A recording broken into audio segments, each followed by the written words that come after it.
بسم اللہ الرحمن الرحیم۔ السلام علیکم ورحمۃ اللہ وبرکاتہ۔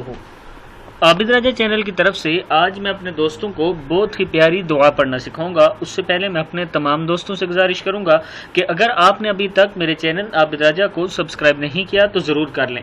تو شروع کرتے ہیں آج کا لیسن۔ بسم اللہ الرحمن الرحیم۔ جب مشکلات، گھریلو ناچاکیاں، روزانہ کہ گھریلو جھگڑے آپ کو مایوس کر دیں تو اس پریشانی کے عالم میں اس دعا کو پڑھا کریں۔ اللہ اپنے حکم سے پریشانی کو دور کر دیں گے۔ دعا کیا ہے؟ وَقَالُوا الْحَمْدُ لِلَّهِ الَّذِي أَذْهَبَ عَنَّا الْحَزَنَ إِنَّ رَبَّنَا لَغَفُورٌ شَكُورٌ۔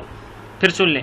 وَقَالُوا الْحَمْدُ لِلَّهِ الَّذِي أَذْهَبَ عَنَّا الْحَزَنَ إِنَّ رَبَّنَا لَغَفُورٌ شَكُورٌ۔ صدق اللہ العظیم۔ اس ویڈیو کو بھی آپ دوستوں نے آگے ضرور شیئر کرنا ہے۔ السلام علیکم ورحمۃ اللہ وبرکاتہ۔